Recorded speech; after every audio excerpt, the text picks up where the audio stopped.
Hey folks, in this video we'll be talking about the references section in the instructions for Worra Duels. We have three topics to cover. One is countering, another is continuous cards, and another is the card type quantity limits. So first off, we've got countering. So two different types of countering in Worra. One is the counter defensive, the other is the counter offensive. Two very different types of countering. One is typically not going to deal any damage back to your opponent, whereas the other is specifically designed to deal damage back to your opponent. In this case, we have a warrior ability designed to resist water elemental and hacking weapons, and then we have a thief ability that is designed to simply deal back damage if you happen to be wielding the proper weapons at the time you're attacked.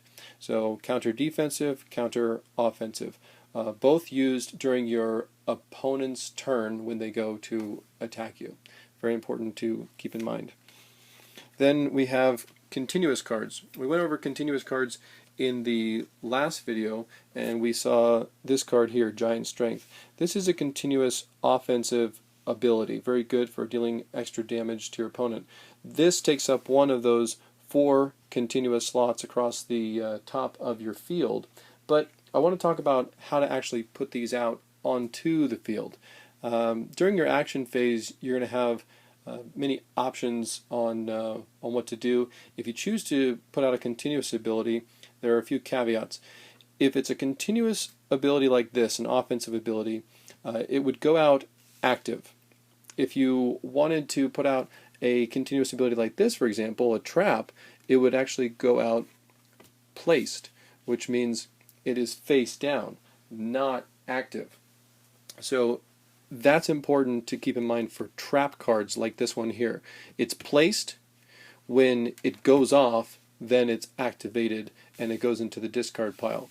But when you first put this card out, you're going to want to put it face down, which is placed. Continuous offensive abilities go out active. If you want to deactivate them in order to keep them out but not continuously pay for them, then you would turn them over as if they were placed but they're deactivated. So you need to keep in mind which one of your abilities is which. In this case, we have a continuous offensive and a trap. They're not for the same class, but let's say they were. I would need to remember that the one on the right is the trap and the one on the left is the continuous offensive card, because if I decided to reactivate this one later on in the game, I don't want to turn this one over and then reveal to my opponent that I have a trap out on the field. So that's a little bit of information about the continuous cards. Like I said, they have to, if they're offensive, they go out active. If they are a trap of some type, they go out placed, face down. And if you want to deactivate an ability, let's say you're getting low on mana, you don't want to have to put this in the discard pile, you can turn it over to deactivate it. And by the way, deactivating or discarding a continuous ability does not take an action. Keep that in mind.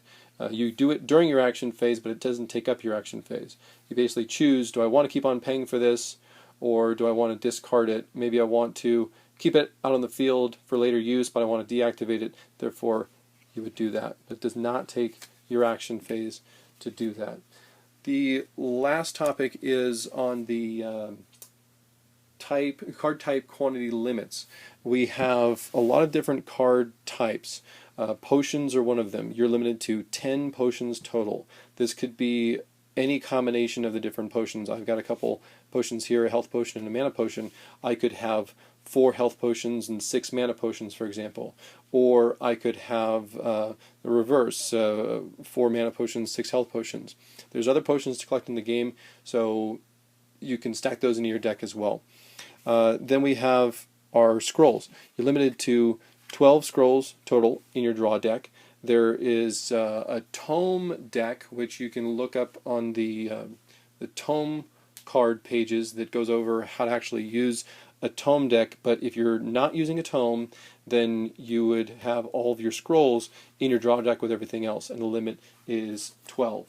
Then we come to the Guardian cards. You saw this Guardian earlier, the Fairy. There's lots of Guardians to collect in the game.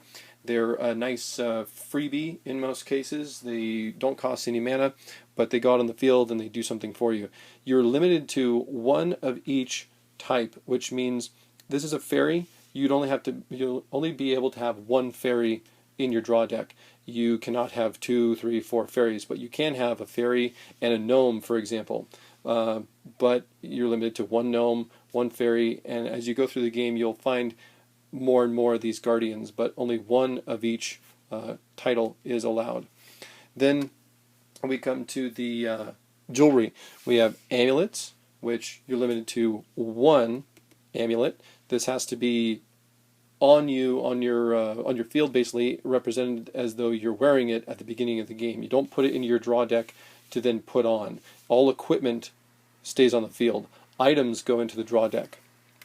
Then we have rings. You're limited to 2 rings total, so that's something to keep in mind. You don't want to have more than 2 rings on the field, and if you do have 2 rings, you might as well wear them if they allow you to wield different weapons. So for example, this ring of strength, if I don't have enough strength to wield a certain weapon, I put this on and now I can start out with that at the beginning of the game. Then we have armor. You're only allowed to have 1 piece of armor, and in this case this is the leather armor. You wouldn't be changing this out mid-game. That's not allowed. You can have 1 shield starting out, and this does not take a weapon slot or anything like that. It's actually anybody can wield a shield without taking up one of their 4 hands worth of weapons.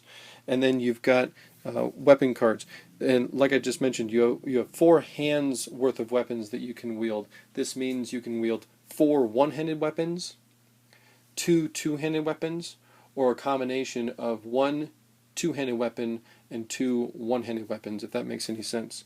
So in this case, I've got 4 one-handed weapons that I'm wielding for my warrior.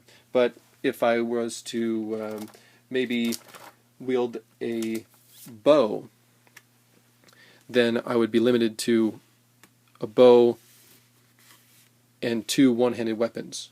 You don't want to have a bow and 4 one-handed weapons. That would be 6 hands worth of weapons. So you could have a bow, however, and a spear. So you go with a spear, that's a 2-handed weapon, and a bow, that's a 2-handed weapon. So those are other options for you. So for more information, definitely check out the rest of our website and take a look at each one of the product pages for more information about how to use each one of the cards. So thanks for watching. Have a great day.